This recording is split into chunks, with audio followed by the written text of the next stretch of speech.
Hello, everyone, and welcome to the content marketing module of your digital marketing course here.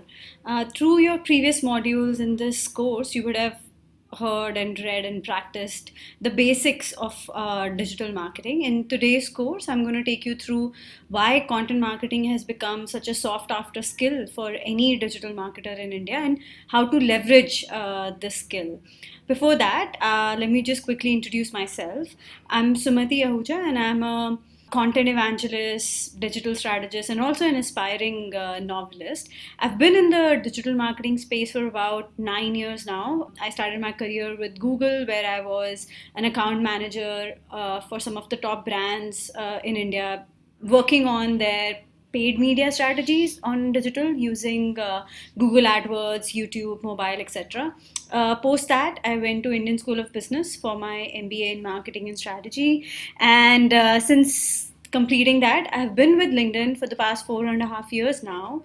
Again, here in India, I started as a product consultant, and now I'm a content marketing evangelist with them, which basically means that I work with some of the top clients for LinkedIn in the technology, education, and finance space, and work with them on designing their content marketing strategies, not just for LinkedIn, but for digital. And I also work with a lot of agencies. So all the experience I've gained in the past 4.5 years consulting these brands on how to do content marketing right is what I've tried to communicate through this course today. So thank you for attending that. Just to set expectations on how the course is divided, some parts of it is instructional where I'm taking you through slides, but there are a few quizzes and exercises in between. So you should have a pen and paper with you when you begin this course. I'll ask you to pause where needed, do the exercise, and then move ahead. The way the course is designed is I'm going to talk a little bit initially on why content marketing is gaining prominence. There is some data points, research there, and then we come to tons of tools and tips on leveraging content marketing for the brand you're working for. So, without further ado, I'll move into the content. If some of you follow Seth Godin, he has an amazing blog. He's the slide says that he's inventor of email marketing, but today he's considered as a guru of everything marketing. So when he says that content marketing is the only marketing left, so brands better be ready to invest in getting it right, it means something. But why is content marketing the only means of marketing left? That's what we'll talk about in the upcoming 2-3 slides. One, this is a research from Octane, and it is a research from Octane and a couple of other sources that you can see on the slide there. But this is very India-specific data that I'm showing you. Content marketing helps brands do everything that they want to do.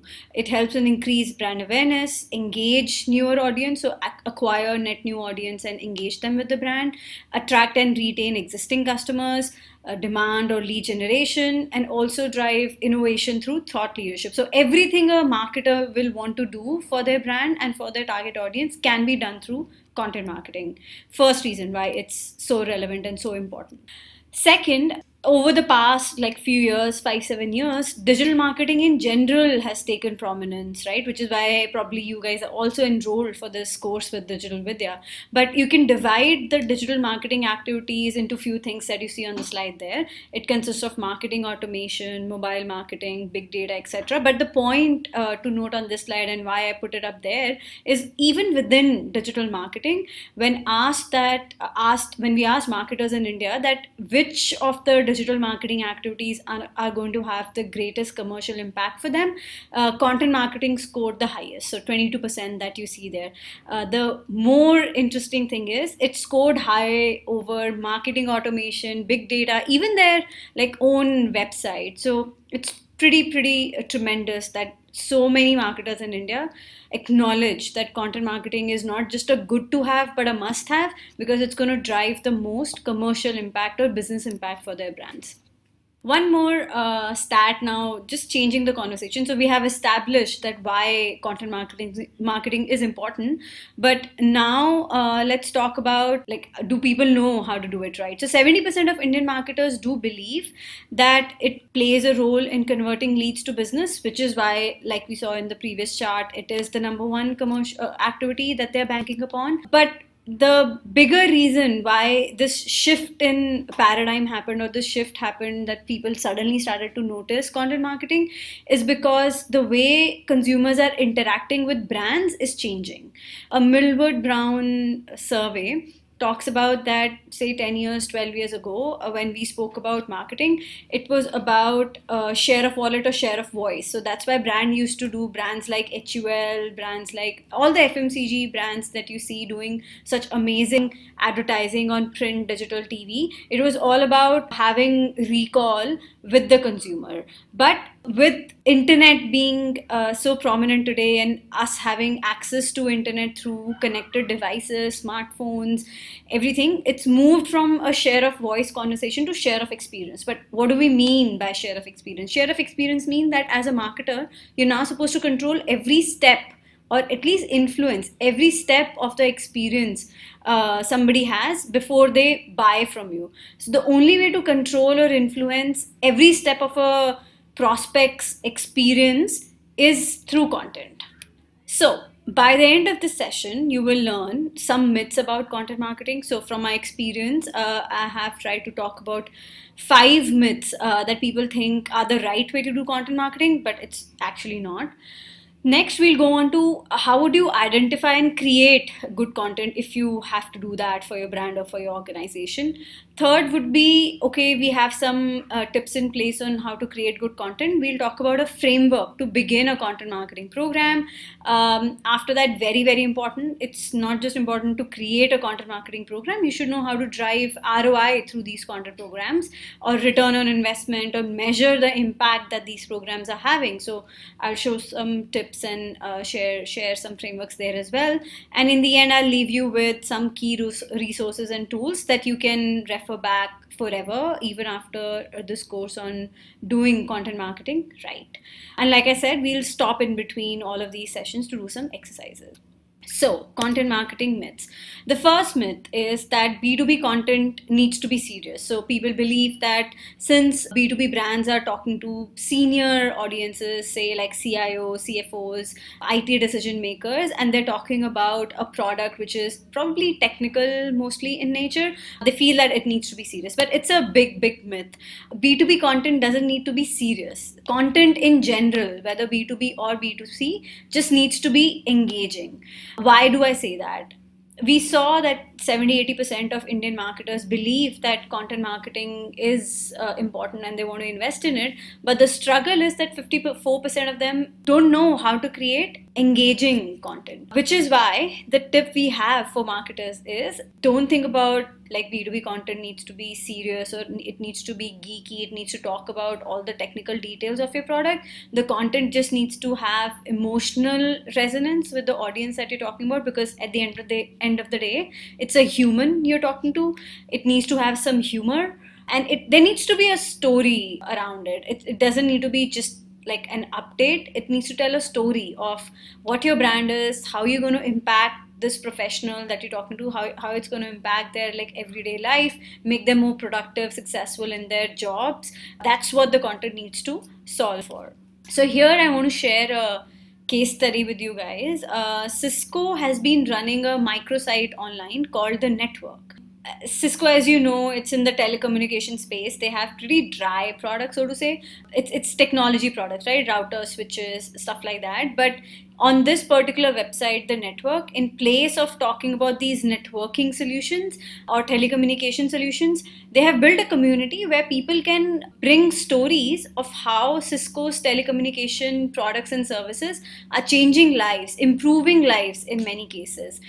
You have journalists, you have like entrepreneurs, you have general users coming and giving content here to the brand on how Cisco's technology is empowering their lives, so to say. So one story that I saw there that I can share with you is this entrepreneur in Brazil. He really reduced the basic necessities of his family, reduced the spend they had on food, clothing, stuff like that for months to be able to create a website using Cisco's technology. And now, like using all of that technology, he's been able to bring his business on the internet and sell like across the world, and that's the story he put on this website. So the reason I'm sharing this example is this content is B2B content. It's nothing to do with products or services. It's not dry, it's not serious, it's engaging because it has a human angle to it, a storytelling angle to it, and there will be, the brand is able to make an emotional connect with their audience. The second example I want to share is Rico in India. Again, a very, very B2B centric brand. Their target audience is IT managers, IT decision makers. So, in place of going and talking about their products and services, they came and did a brainstorming session with us on LinkedIn. And the idea that the agency, client, and we decided on to go for was to create a comic strip, keeping the IT manager that they talk to every day at the center of it. And the comic strip would be about picking up the everyday problem of an IT manager in a humorous, again, human way. And as part of that conversation, Rico can talk about how they can solve for these everyday problems for the IT manager. So on the screen, you see particular like personal and humorous sort of screenshot. How can Arjun impress his girlfriend by solving his time management issues in his IT life? But if you click on that link, it'll really talk about how using Rico's technology, the IT manager can save a lot of time doing repetitive tasks, and that's why like he'll save time to do something in his personal life. So to tell you the impact of such a thing, Rico ended up being the most engaged brand in the technology sector on the platform for weeks because of this comic strip that they were running. So yeah, I hope that I've broken the myth that B2B content doesn't really need to be serious. It just needs to be engaging. The second myth is that it takes a village to do content marketing, and by that I mean brands and marketers feel that it'll take a lot of time and resources to do content marketing right. That's not really the case. At LinkedIn, we not only sell content marketing solutions, we actually are a platform that is doing content marketing right for our own brand, and it is a global brand. We are in multiple countries. We promote our own content in multiple languages, but this is the team we work with globally. Just 4 people there.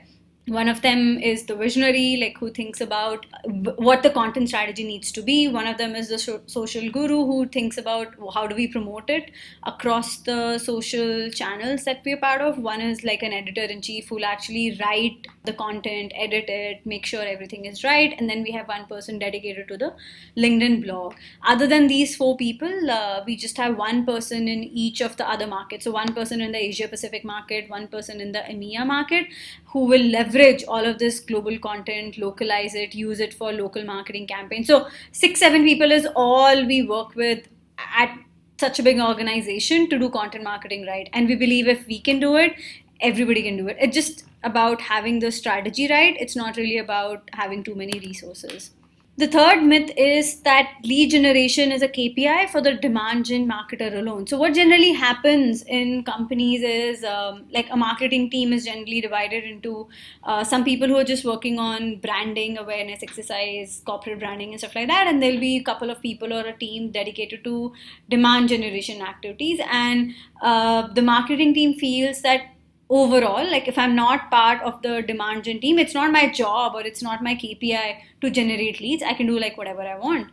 That's not really the case. We need to move from demand generation to demand management. We need to build integrated marketing teams where it's not only an integrated marketing organization where the team working on brand awareness, engagement, acquisition are all talking to each other and collaborating with each other, but the marketing organization also goes ahead and talks to sales representatives.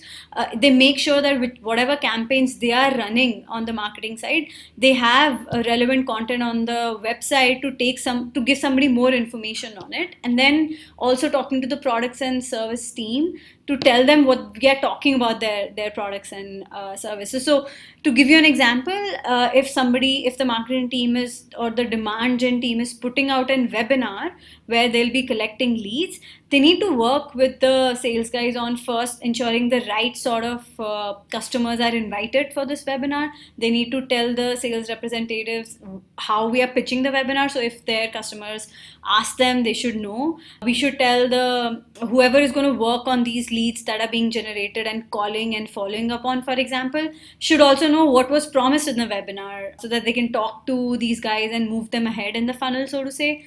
They should have more content on the website. Like if somebody has attended the webinar on a product or service, and they want to know more about this particular thing and just Google the brand or Google the product, they should be able to have more content to read about. So the demand gen team needs to work with the team managing content and website in this case. So moving away from just having one team working in a silo generating leads to coming together as a sales and marketing organization and managing demand. The fourth one, social media followers care about your brand. A few years ago, when internet and social media really came at the center of marketing strategies, all brands spent a lot of time creating follower base on social media channels like Facebook, Twitter, LinkedIn, Instagram, and these days Snapchat.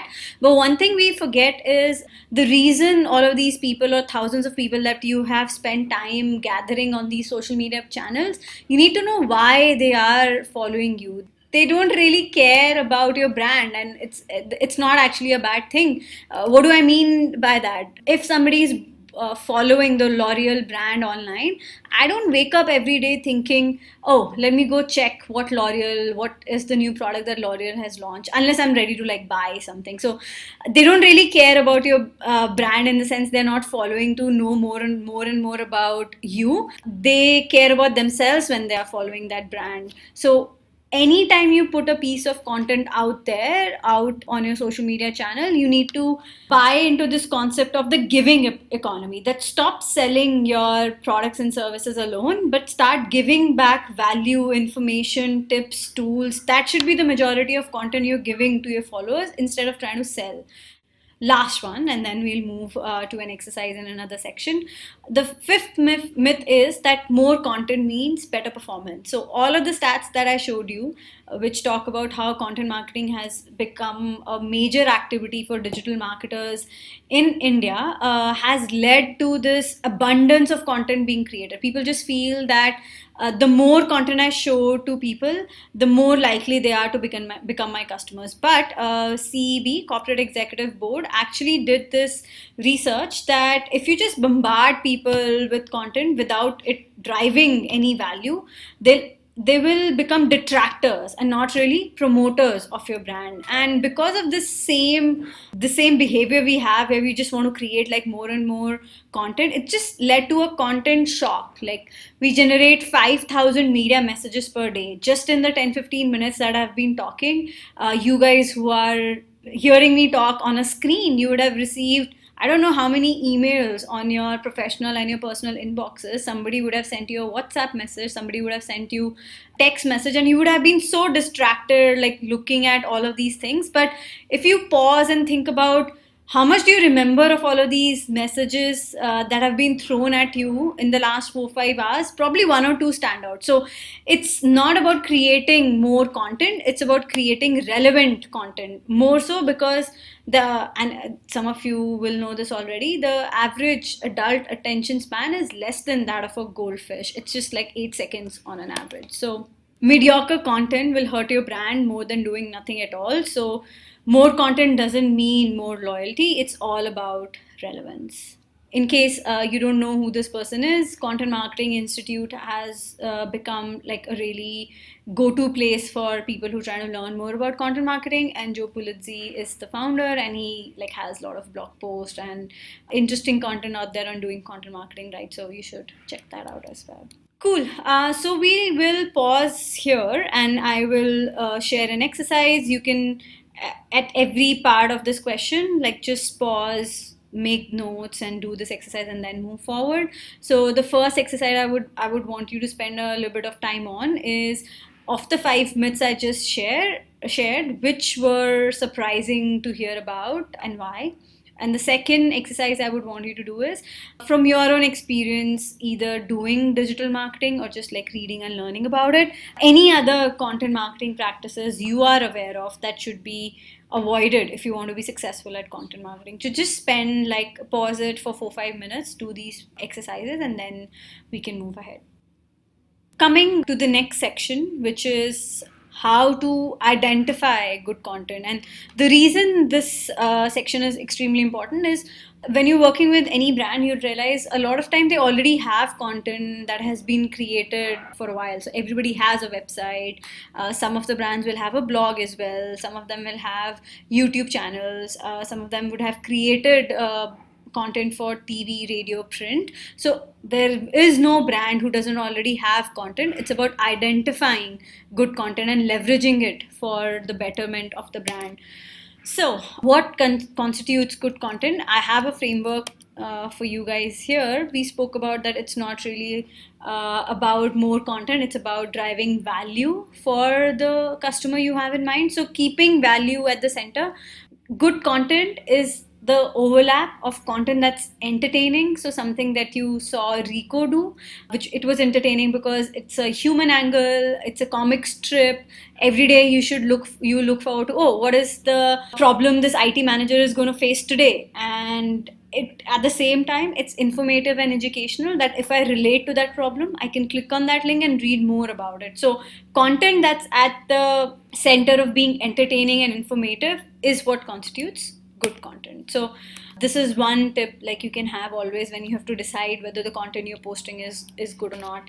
Some more ways to look at good content is, it needs to be helpful, inspiring, entertaining. So helpful in the sense, will it make your audience more informed, productive, successful in their day-to-day job?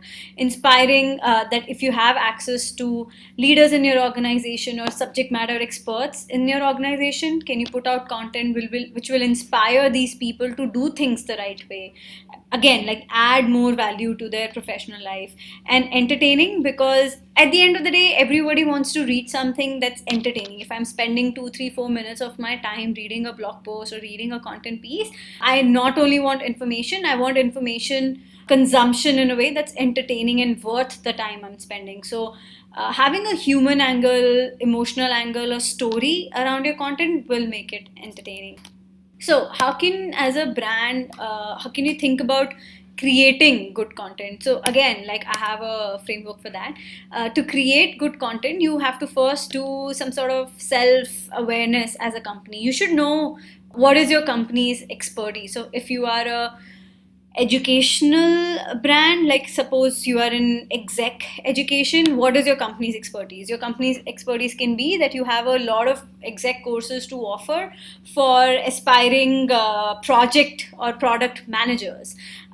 Then think about what are the audience pain points and interests, the audience or the customers that you're selling to, what is their life like? So continuing this education example, if you are an exec education company and your expertise is product managers and program manager sort of courses, you need to think about people who want to be product managers and program managers. What are their pain points? Some pain points can be, it's a very competitive job space to be in.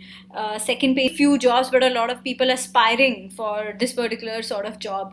Third can be, they're just like too many courses out there and they don't really know which kind of course and which kind of skills will end up giving them a best job. Third thing you need to think about is the content tilt. So what is the hook you are going to pick up that will be at the center of what your company can do for this particular audience and also matches their audience pain point. So to summarize, what I'm trying to say is, once you have done this self-reflection on what your company can solve for and how it differentiates you from competitors, match it to actually solving for a need of the audience or the customer you're selling to, and then think of the hook. Like, do you want to be informational, entertaining, helpful? What is the hook that you want to give to your content piece? That is what will help you create good content, not just for one campaign, but for all your marketing campaigns at scale.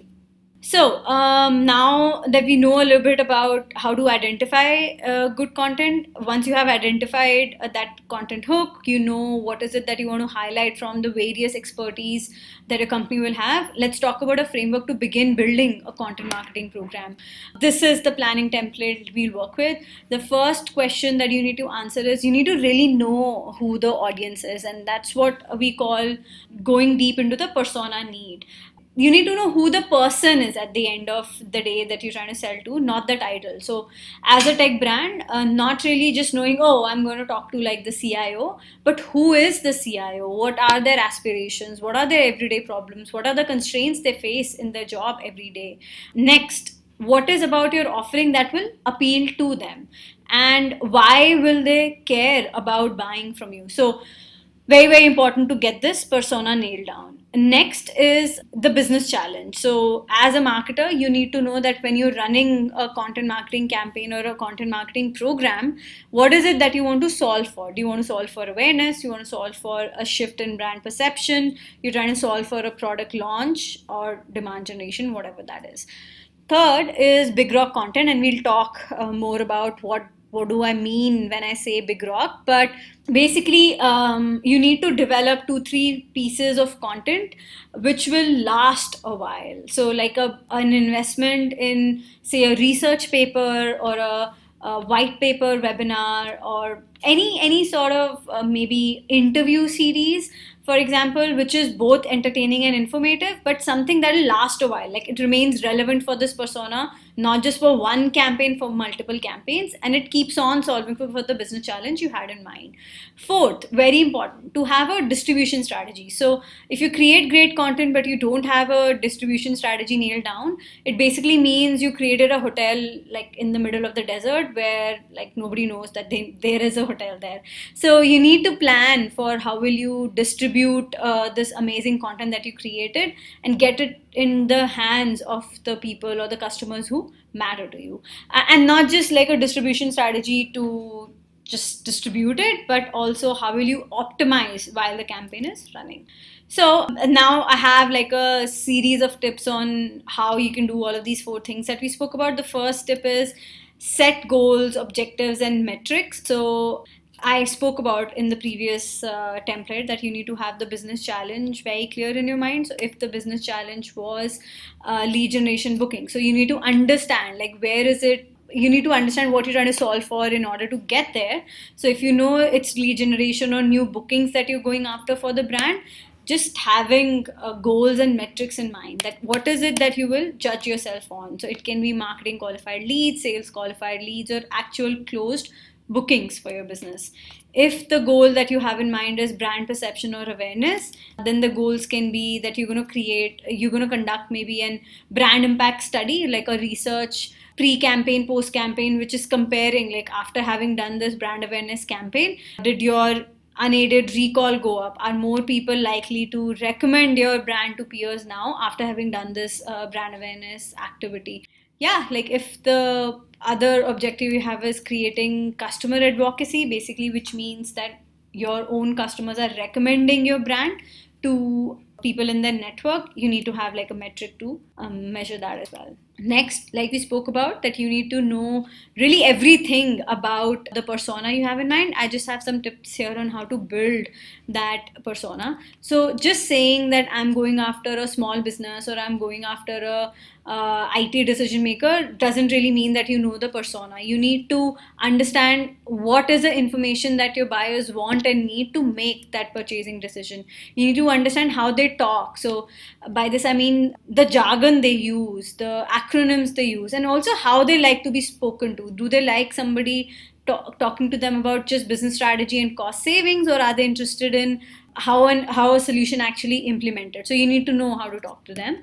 What are they interested in? What are the big challenges that they are looking to overcome in their everyday business?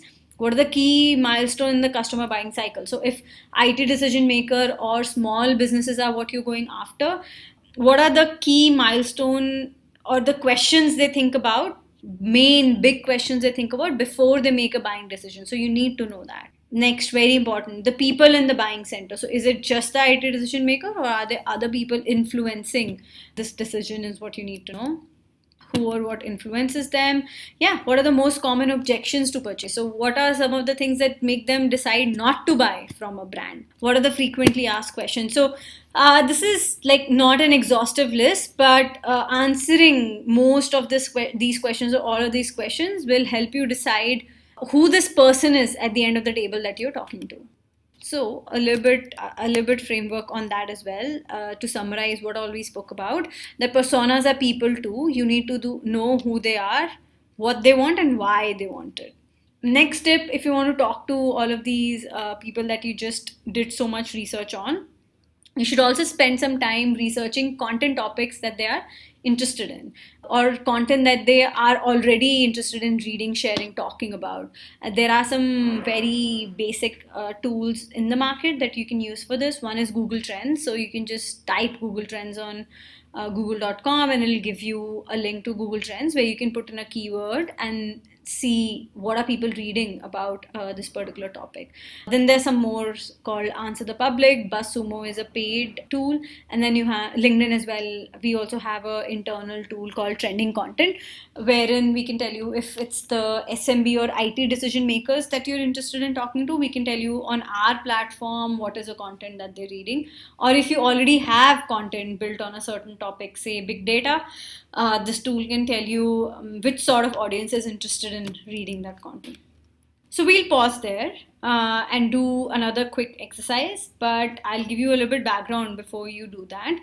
Let's assume that you are the content marketing lead for LinkedIn in India, and we'll continue to do all the other exercises based on this one. So listen carefully. The marketing objective for the campaign that you're building is to create awareness about the LinkedIn Marketing Solutions products among entrepreneurs and small business owners in India. So let me break this down for you. The objective of the campaign is you need to create awareness. What do you need to create awareness on is what does LinkedIn Marketing Solutions sell? So you need to create awareness about the products. The people you're talking to are entrepreneurs and small business owners in India. Okay, so that being the background, the exercise you have is, so here, this is where you'll pause and write it down, is write down 3 questions and data points you'll need on this target persona to build effective content. So everything that we spoke in the previous slides on how to know your persona and persona's need, keeping all of that in mind, write down 3 questions and data points that you'll need on entrepreneurs and SMBs in India to start to build effective content for brand awareness. Next, research the web to find out one big rock piece of content that LinkedIn has already created, which can be used to create brand awareness among this audience. So those would be the 2 tasks you have. Cool. So we've spoken about how to identify good content. We've spoken about how to begin building a content marketing program. One thing I did speak about initially when I was talking about big rock content is a lot of brands already have content created and it's like out there on the web.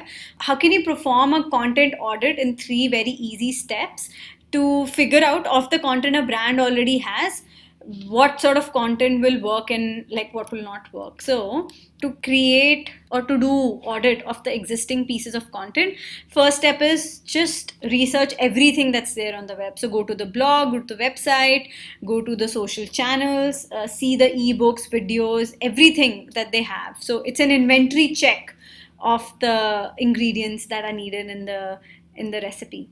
So once you have done the audit, and if you want to check whether a piece of content is good or not, just do a taste test. So measure the performance of that current piece of content. And how do you do that? You'll just go and see if it was a video, like were a lot of people sharing it, were there a lot of views. If it was an ebook download, just see like of the people who reached that ebook page, how many actually downloaded it. So just see the conversion rates and conversion metrics and test the performance of the content. So if you need to decide whether this piece of content that we're talking about, or the ebook or the video that we have in front of us, is it ready to be repurposed in your campaign, just see how the content performed. So good or average. If the content performed good, think about the platform where you want to repurpose this. So just to give you an example, if the ebook was first promoted on TechTarget, and now you want to decide whether that ebook can be promoted on LinkedIn as well, the next question to ask is it relevant for LinkedIn as a platform? How will you do that in this example? You will see if it's professional in its tone. You will see if the audience you want to promote it to on LinkedIn, does the content have enough hooks for this audience in the ebook? So if the question is yes, you will ask, can we reuse the content? So for example, if it's an ebook, do you need to get permissions, or do you need to change the formatting or content in any way for this particular platform? If the answer is yes, great, you're ready and you amplify this content. Some other way this can go is, the first question when you ask how did the content perform, if it perform average, like forget about it, there's no point repurposing that piece of content. If it performed good but you feel that it's not relevant for the platform, so for this ebook you feel that it's not relevant for LinkedIn because it had say very personal communication to it or very flimsy communication to it and it doesn't have a business angle, the question to be asked is, can it be reworked? Can you tweak it? Like, can you give it a new headline or change some of the stats there? If yes, you test the new copy and amplify it. If you think it cannot be reworked, again, like, let's not repurpose it for LinkedIn, maybe keep on talking about it in TechTarget. So that was just a very quick example, but you can always refer back to this flowchart when you need to decide whether this piece of content is good enough to be repurposed. This is a very interesting and important skill to have, because you won't have the resources and time every time to keep on creating a big rock like a research or an ebook or a white paper. So you need to keep on repurposing the content you already invested in and really get the mileage out of the effort and money you would have spent creating it the first time. So one more analogy on why repurposing is so great and like how to do it. I talked about Big Rock, right? Big Rock is a white paper or a big piece of content that a brand invests in, and repurposing is about slicing and dicing that same piece of content to use it over a long period of time. And for that we take the turkey example. So assume that Big Rock is nothing but a turkey. So for people familiar with the American holiday of Thanksgiving, you know that people roast and bake this 8 pound 10 pound of turkey over like 6-8 hours, and then they don't eat it all that same day. That turkey is put into sandwiches, salads, and like whatnot through the month, for example. So that's exactly what we mean by repurposing Big Rock content, that it's this big turkey you invested so much time and effort in. Now you need to slice and dice it to keep on using it over a long period of time. And how to do that? From that same Big Rock research, for example, you can slice it into interviews, you can slice it into blog pieces, you can create videos, webinars, infographics, slide and slideshare presentations out of it.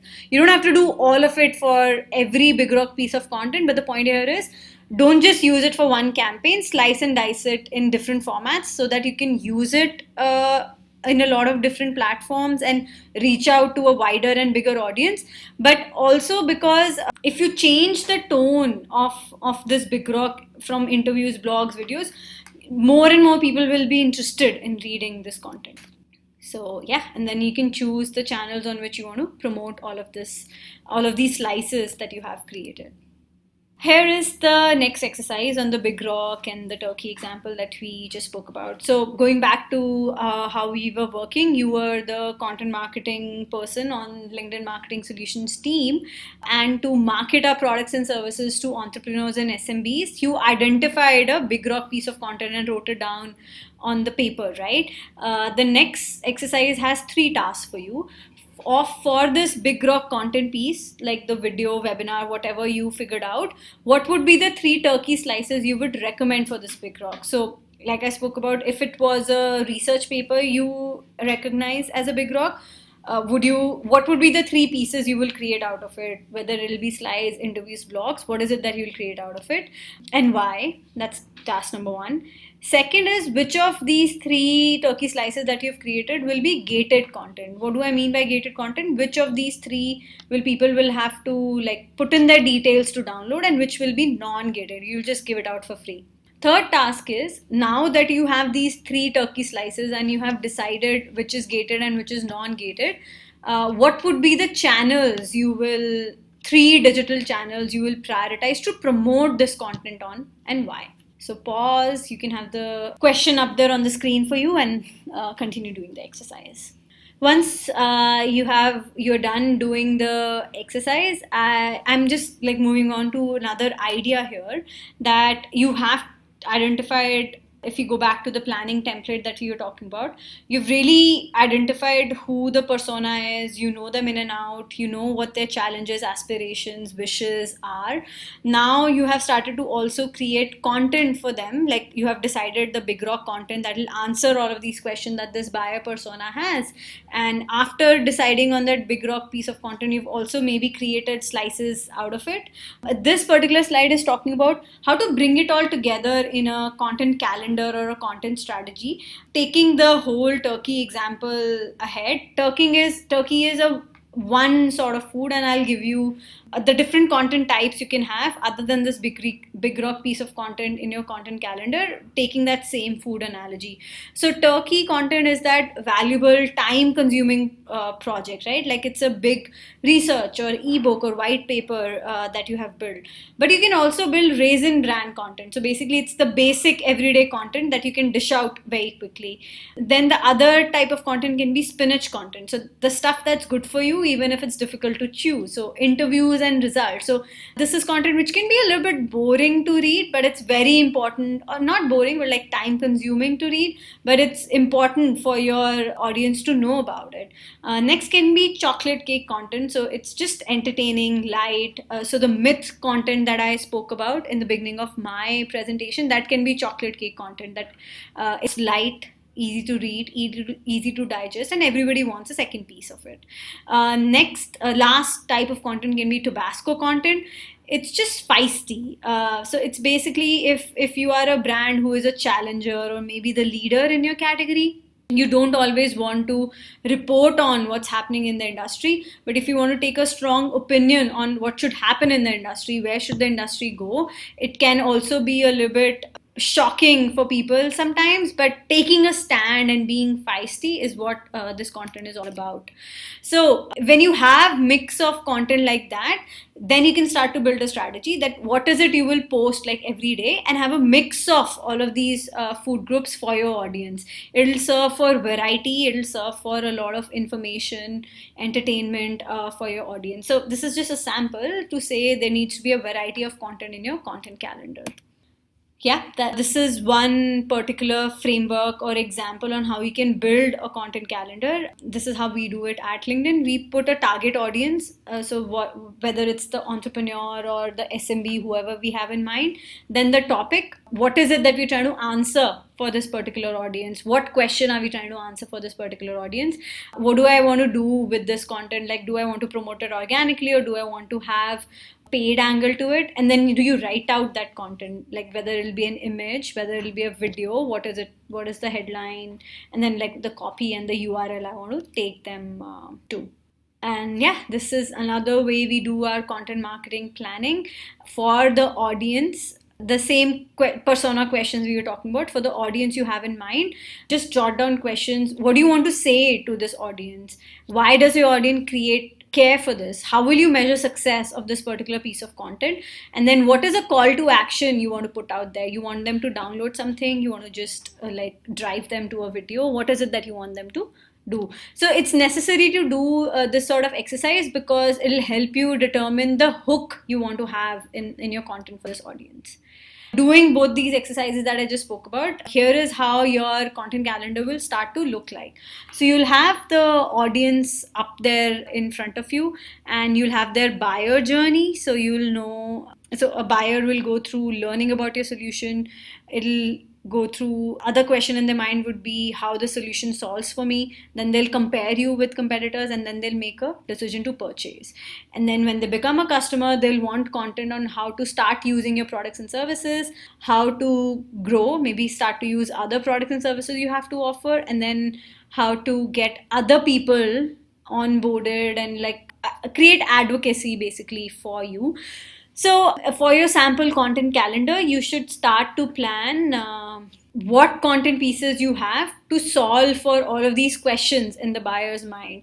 And when you start to, and also like the whole food groups that we just spoke about, try to have a mix of Turkey, Raisin Bran, Tabasco, like all of that content we spoke about. At the end of the day, you should have at least one piece of content that's answering for all of this. And doing this exercise can make you realize that, oh shit, like I don't have anything which is, I have very less content that's talking about onboarding. So I may be very good at getting somebody interested in my product and buying my product, but I don't have enough content out there to help them use it effectively. So having a content calendar will not only help you be strategic about your content marketing campaigns, it will also help you identify gaps you have on which you need to create content.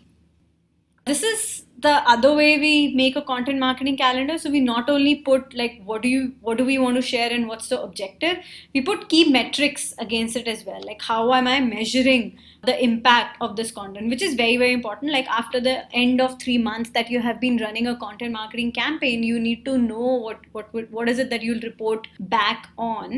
So that's another way to build a content marketing plan.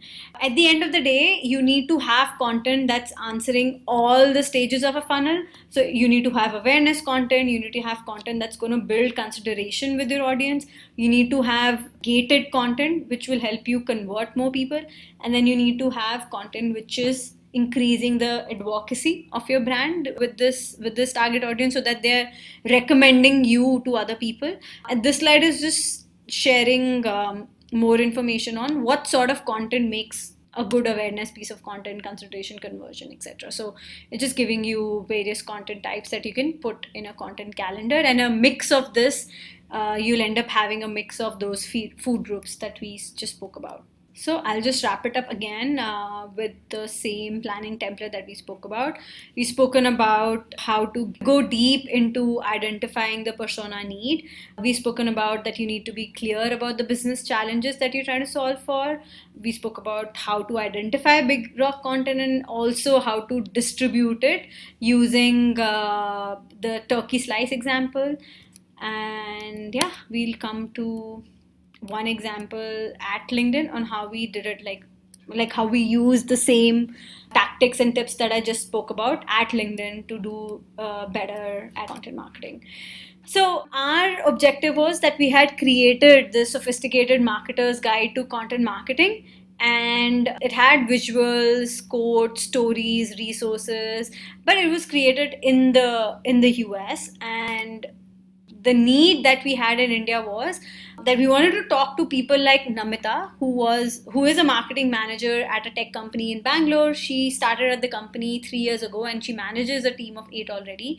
She's single, in her late 20s, and lives with her parents and younger sister. So this is where we did our research to figuring out that Namita is not just a marketing manager.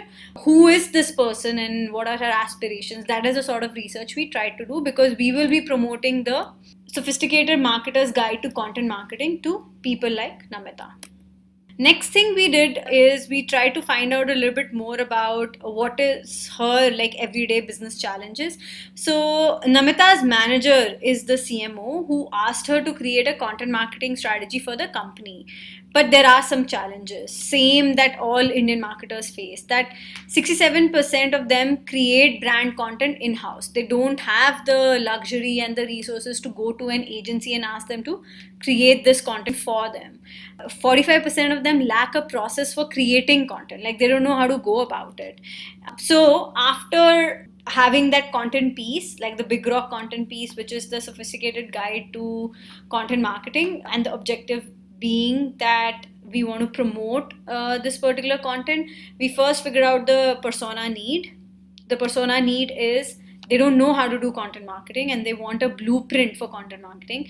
For us, the business challenge was we wanted to create leads through putting out this piece of content, and the objective was we wanted to leverage the sophisticated marketer's guide that was created in the US, but it was not really a direct fit for the local Indian audience. So here's what we did. We created different versions of that content marketing guide for different regions. And at the center of it, you see the India one. A few things changed. Obviously, the content inside the guide changed so that we had more case studies and everything which were relevant for the India market, but the look and feel also changed. So we use the Indian flag colors for the marketer's guide. The faces change, so more Indian faces that you see there, and also you see the Indian monuments here. The other screenshots you see on the screen are for the Australia, Asia, like Hong Kong market. And again, like we try to have a local flavor to the look and feel of the guide. Next, like I said, the content inside the guide also changed. So the note to Indian marketer was from our content marketing person in India, and talking about like the aspirations, challenges that an Indian marketer faces. Next, the case studies and everything that we shared in the guide were also from India, and we ended up giving a appendix on tools and resources for marketers, because when we did the research on persona, we figured out they just need a full blueprint. They just need a playbook on how to do a content marketing, right? So they want tools and resources that they can use. Next, we had to decide to promote this piece of Big Rock content. What is the hook that I will need to adopt? We could have gone the inspiration route, humor route, personal update, news, instructions. But again, we did a lot of research for each market on what is it that I want to, what is the hook that I want to adopt for this content. Some interesting things that we got to know was in Singapore, people don't really want business content to be humorous. So we stayed away from it there. But in India, people like personal updates, people like inspirational stuff. They want instructions and guides. And we got to know that Namita uses multiple social media platforms daily and shares a variety of content with her network. So using all of this information is when we created hyper local content marketing guides. We decided on a distribution strategy. So our distribution strategy was search, email, publications. Our own employees were using it. We of course used LinkedIn to promote it, and then we also use Facebook, Twitter, Instagram, like everything to distribute this piece of localized content. Then we started to test our distribution strategy. So first you saw that guide that we had created. These are the updates we created to promote on social media channels, and we A/B tested which update is giving us the best possible response. And it was like the third update that ended up giving us the best response, and like over a period of time we paused the others and started to run with this particular update. Like we shared that Big Rock Turkey example, the content marketing guide is an ebook, and it has some like 20 pages or something. So we repurposed it and sliced it into various formats like mini guides, infographics, blogs, in-person events, podcasts, webinars, SlideShare, and even did sales enablement and PR activities around it. Mini guides was pretty interesting. So we not only created a overall Indian marketers guide to content marketing, the mini guides were how to do lead generation as an Indian marketer, or how to do brand awareness with content as a India marketer. So we slice and dice into those particular smaller pieces, and then we kept on measuring results. We were very clear that we want downloads and leads, but we also want to get feedback for our other campaigns. And we started to really look at all the comments that people were making on our updates on social media channels. And I want to highlight just one where this Reena person is saying that ads had been popping up, but like she mentions a competitor and says XYZ brands ads had been popping up, but that did not lead me to downloading their app.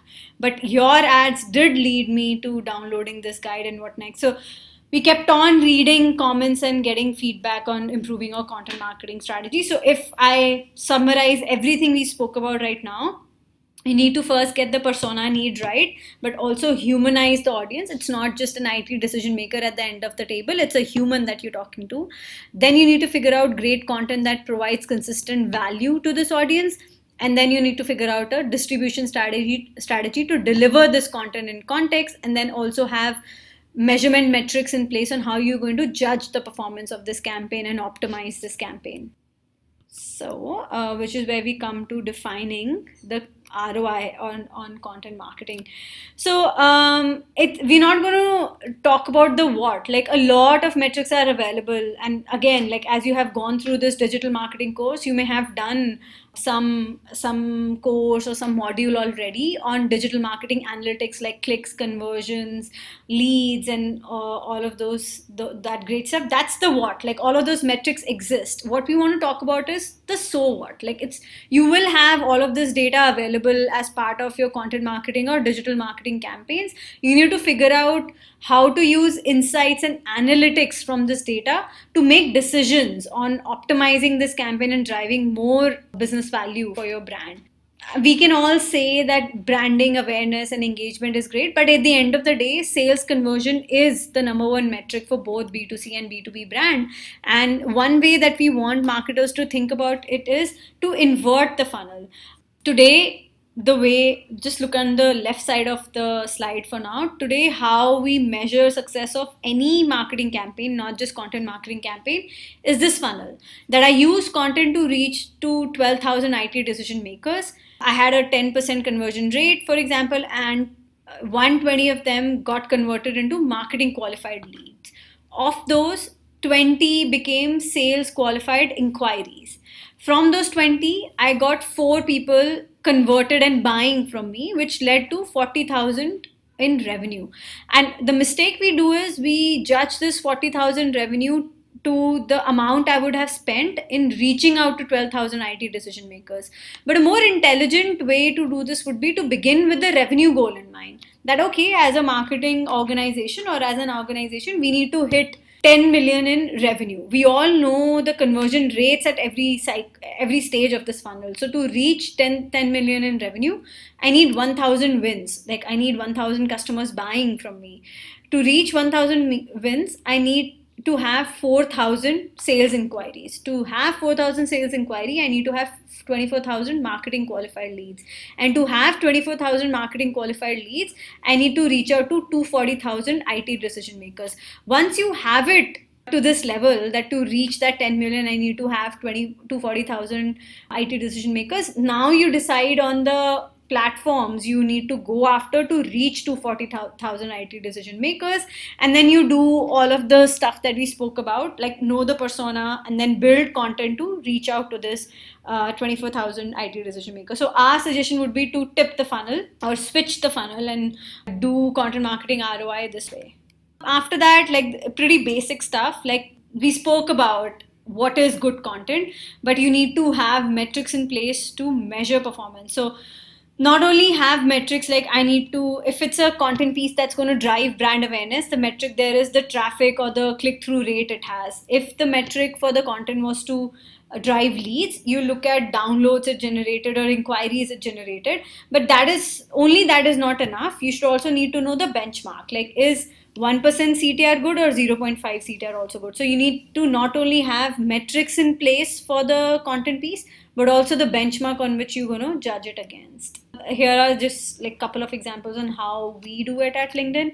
We provide conversion tracking within our campaign manager tools for our clients to look at that for the campaign, the content piece that I was promoting, what were the conversions that happened. They can track it right there, like on the platform. We also give something called Content Marketing Score, which is basically, it's a peer set benchmarking tool. So the brand will give us a list of competitors that they want to be compared against, and we'll give them a score. Like, of the content marketing efforts you are doing and the competitors are doing, you rank 9 out of these 10 competitors. So it's just a peer set benchmarking tool that we have created at our end to measure the impact of the content marketing effort of a brand.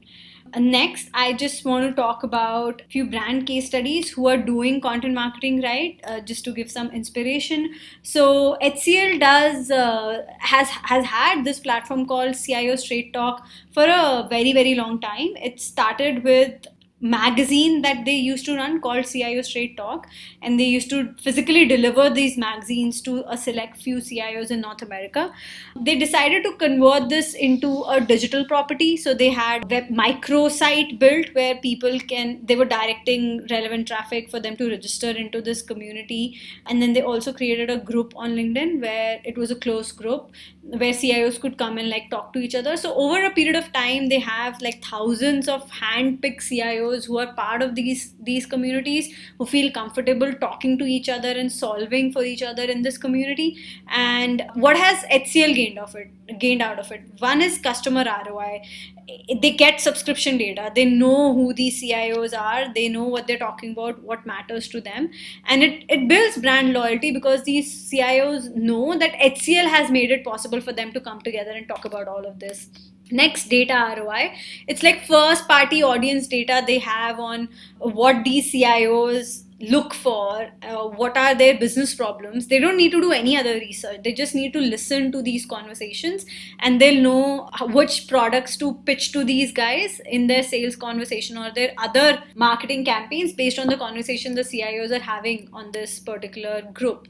Campaign ROI, as part of the Straight Talk like website, based on the conversation that's having the CIOs are having, they'll put a relevant like webinar, white paper, or event invite in front of them to attract them.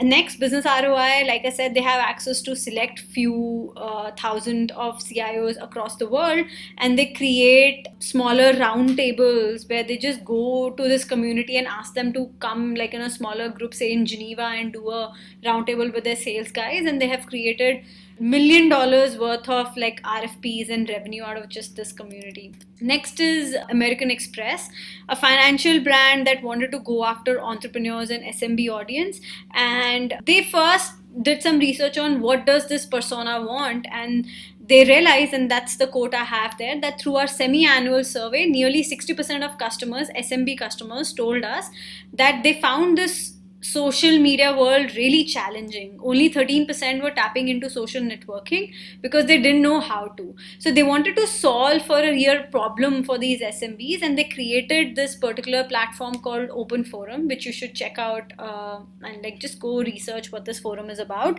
They created Open Forum that let American Express create a community for the SMB folks to network and talk to each other, and they solved for this problem through this particular forum. In this forum, they put insights, resources by industry. They invited VCs, they invited like a lot of people to come mentor these entrepreneurs to solve for the issue these guys were facing. So that's the customer ROI again. Like so many SMBs ended up creating profiles on this platform.